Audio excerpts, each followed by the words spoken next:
देखिए, अब आरा के लोगों को कहीं और जाने की जरूरत नहीं है। जिनको हृदय से संबंधित कोई भी बीमारी हो, अब मैं doctor Harendra Ojha ji senior consultant cardiac surgeon और हृदय रोग विशेषज्ञ ji Heritage Institute of Medical Sciences और पॉपुलर हॉस्पिटल वाराणसी से जुड़ा हुआ हूँ जी। ठीक है, मैं यहाँ पे संडे को आता हूँ जी। और यह मेरा अपना होम टाउन है। जी नमस्कार, मैं विकेश दुबे। आप देख रहे हैं लोक आवाज़ 24/7 में आपका हार्दिक स्वागत है। अभी हमारी मौजूदगी है आरा में और मेरे साथ जो बात करने के लिए शख्सियत जुड़ चुके हैं, ये कोई आम आदमी नहीं है। ये कहा जाता है कि धरती का भगवान है। इन्होंने एक सेवा भावना के लिए आरा में इन्होंने कदम रखा है और हम आपको बता दें कि ये हृदय रोग विशेषज्ञ डॉक्टर हरेंद्र ओझा, जो कि सुप्रसिद्ध हेरिटेज हॉस्पिटल बनारस के उसमें सर्जन है डॉक्टर साहब, और आरा में संडे के संडे अपना बहुमूल्य समय देते हैं। सबसे पहले डॉक्टर हरेंद्र ओझा जी, आपको लोक आवाज़ में हार्दिक स्वागत है। बहुत बहुत आपका स्वागत है। मैं doctor Harendra Ojha ji senior consultant cardiac surgeon और हृदय रोग विशेषज्ञ ji Heritage Institute of Medical Sciences और पॉपुलर हॉस्पिटल वाराणसी से जुड़ा हुआ हूँ जी। ठीक है, मैं यहाँ पे संडे को आता हूँ जी। और यह मेरा अपना होम टाउन है। मैं चाहता हूँ कि यहाँ के लोगों को जी हृदय संबंधी जो भी बीमारी है जी उसका सही इलाज और मार्गदर्शन मिले जी तो हमारे यहाँ सबसे महत्वपूर्ण चीज़ है कि बहुत सारे मरीजों को पता ही नहीं रहता है कि उनको हृदय की बीमारी है जी। और वो लास्ट स्टेज में पहुँचते हैं जिसमें कि उनकी बीमारी इतनी ज़्यादा बढ़ गई रहती है कि उनका इलाज करना फिर संभव नहीं हो पाता है। तो हम लोग उनको अपने घर में ही इस सुविधा को उपलब्ध करा रहे हैं और प्रत्येक रविवार को यहाँ आरा में महाराणा प्रताप नगर में मेरा क्लिनिक है आयुष्मान हृदयम, जहाँ मैं सुबह 9 बजे से लेकर शाम 6 बजे तक अपनी सेवा दे रहा हूँ। और यहाँ पे कोई भी मरीज को अगर कुछ ब्लॉकेज की समस्या निकलती है या वाल्व की समस्या निकलती है या कोई हृदय में छेद है या फिर कुछ फेफड़े की समस्या है तो उनको आगे हम लोग अपने बनारस में जो बड़े अस्पताल है जहाँ से मैं जुड़ा हूँ हेरिटेज में और पॉपुलर हॉस्पिटल में, वहाँ मैं उनका जाके फिर आगे का एंजियोग्राफी, एंजियोप्लास्टी या बाईपास या फिर वाल्व रिप्लेसमेंट जो भी है हम लोग कर रहे हैं। देखिए, महाराणा प्रताप नगर आरा के डॉक्टर साहब का खुद का ये अपना आवास है।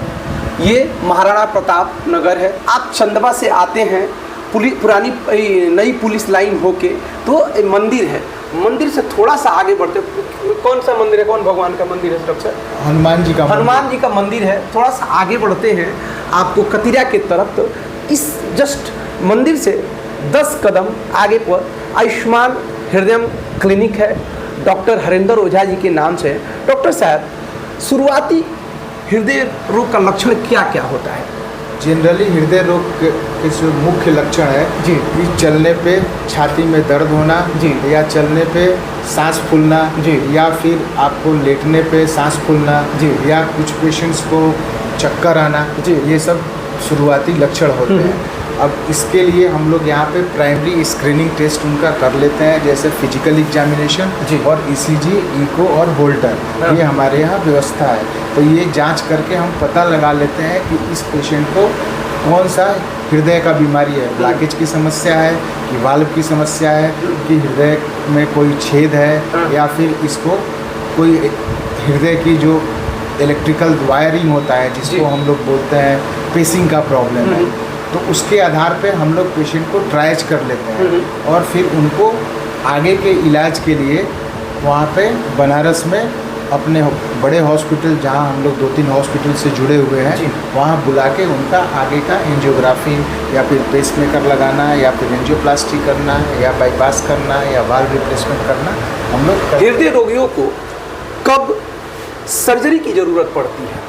बहुत सारे हृदय रोगी हैं जिनके कि तीनों नसों में रुकावट है या ब्लॉकेज है या किसी के वाल्व में लीकेज है या सिकुड़न है जी या किसी के हृदय में छेद है तो उनको बाईपास सर्जरी या वाल्व रिप्लेसमेंट की या फिर हृदय में जो छिद्र है उसको क्लोजर करने की ज़रूरत पड़ती है। अगर किसी को ब्लॉकेज है हाँ। तो कभी कभी बहुत ज़्यादा ब्लॉकेज होने पे हाँ। स्टेंट से काम नहीं होता है तो उनको हम लोग बाईपास सर्जरी करते हैं। डॉक्टर साहब, पहले सुना जाता था कि ये हृदय जो के रोगी होते थे ये 50-60 के ऊपर होते थे, लेकिन अभी के एरा में ये देख रहे हैं कि 35 से 40 के एज में ही ब्लॉकेज होने लगता है। ये आखिर हृदय रोग इस तरह से अभी क्यों? ऐसा देखा गया है कि हाल के वर्षों में कि बहुत यंग मरीज जो कि 25, 30, 35 साल के हैं उन लोगों को भी हृदय की बीमारी होती है। मैं अपना एक वाकया बताता हूँ। जी।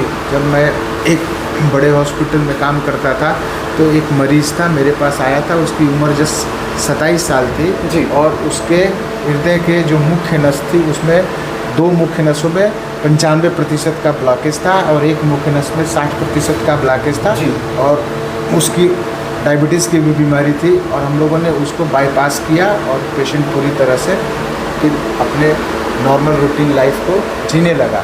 कहने का अर्थ ये है कि आज के डेट में हमारी जो लाइफ स्टाइल है वो इतना परिवर्तित हो गई है और आज के जीवन में लोगों को इतना स्ट्रेस हो गया है कि हृदय की बीमारियां, स्पेशली जो ब्लॉकेज की समस्या है, ज़्यादा बढ़ रही है। डॉक्टर साहब ये मानते हैं कि डायबिटीज़ के चलते कुछ हृदय के रोगियों की संख्या बढ़ती जा रही है?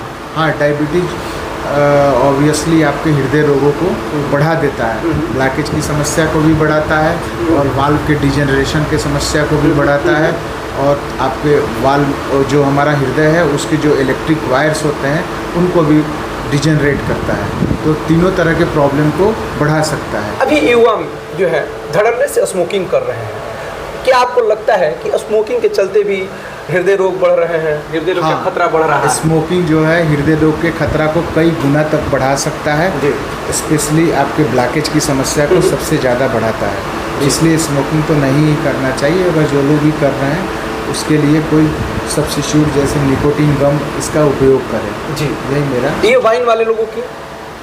वाइन भी बहुत अच्छा नहीं होता है। रेड वाइन को थोड़ा कहा जाता है कि कोलेस्ट्रॉल को, बैड कोलेस्ट्रॉल को कम करता है, नहीं तो ऐसे जो हार्ड स्पिरिट है वो तो हमारे लिए ठीक नहीं है, कोलेस्ट्रॉल को बढ़ा देता है। बहुत सारे लोग हैं, जैसे मान के चलिए हार्ट में हल्का हल्का पेन रहता है तो उसको इग्नोर करता है लोग। क्या ये इग्नोर करना पेशेंट के लिए सही है?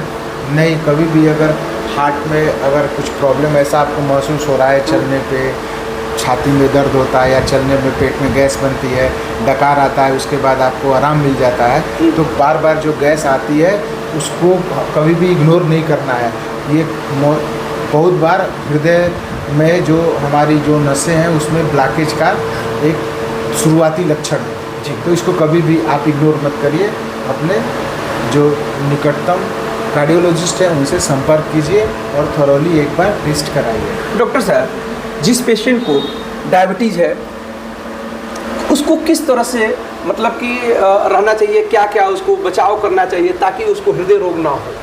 जैसे अगर किसी पेशेंट को डायबिटीज़ है तो अपना ब्लड शुगर को बहुत ही अच्छे से कंट्रोल करना चाहिए। जो भी डॉक्टर उनको दवाई बता रहे हैं उस दवाई को लेना चाहिए, एक्सरसाइज करना चाहिए और सबसे इम्पोर्टेंट चीज़ है कि जो स्ट्रेस उसको कम से कम करने का प्रयास करना चाहिए। और स्ट्रेस तो आज के डेट में सब कुछ ज़्यादा हो गया है, तो अपने लाइफ को ऐसा रखना चाहिए कि हमारे स्ट्रेस को जितना है कम से कम हो सके।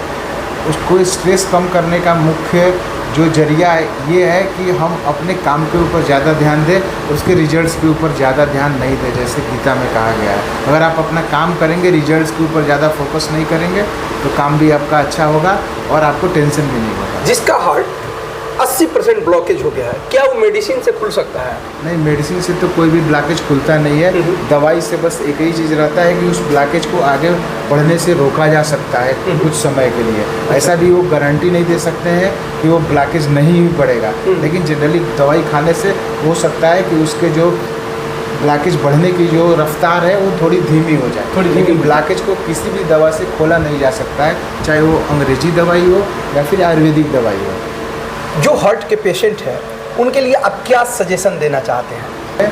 वो अपने जो भी कार्डियोलॉजिस्ट हैं उनसे संपर्क में रहें और जो भी दवाई डॉक्टर साहब ने उनको प्रिस्क्राइब किया है उसका नियमित सेवन करें। दवाई को ऐसा नहीं है कि ये सर्दी खांसी की बीमारी है कि 5 दिन दवाई खा गया और फिर उससे ठीक हो गया। आपको दवाई पर अच्छा महसूस होता है, इसका मतलब ये नहीं है कि आप दवाई खा के ठीक हो गए और फिर दवाई को आप बंद कर देते हैं। जनरली बहुत सारे लोग जिनको एंजियोग्राफी, एंजियोप्लास्टी, बाईपास हो चुका है, वो लोग दवाई खाना बंद कर देते हैं, इसलिए क्योंकि वो अपने आप को अच्छा महसूस करने लगते हैं। ऐसा नहीं करना है, अपने डॉक्टर की सलाह के अनुसार दवाई खाते रहना है। डॉक्टर साहब, जिसको बाईपास सर्जरी हो जाती है तो उसको दवा का मतलब कि खाना पड़ता है लंबा?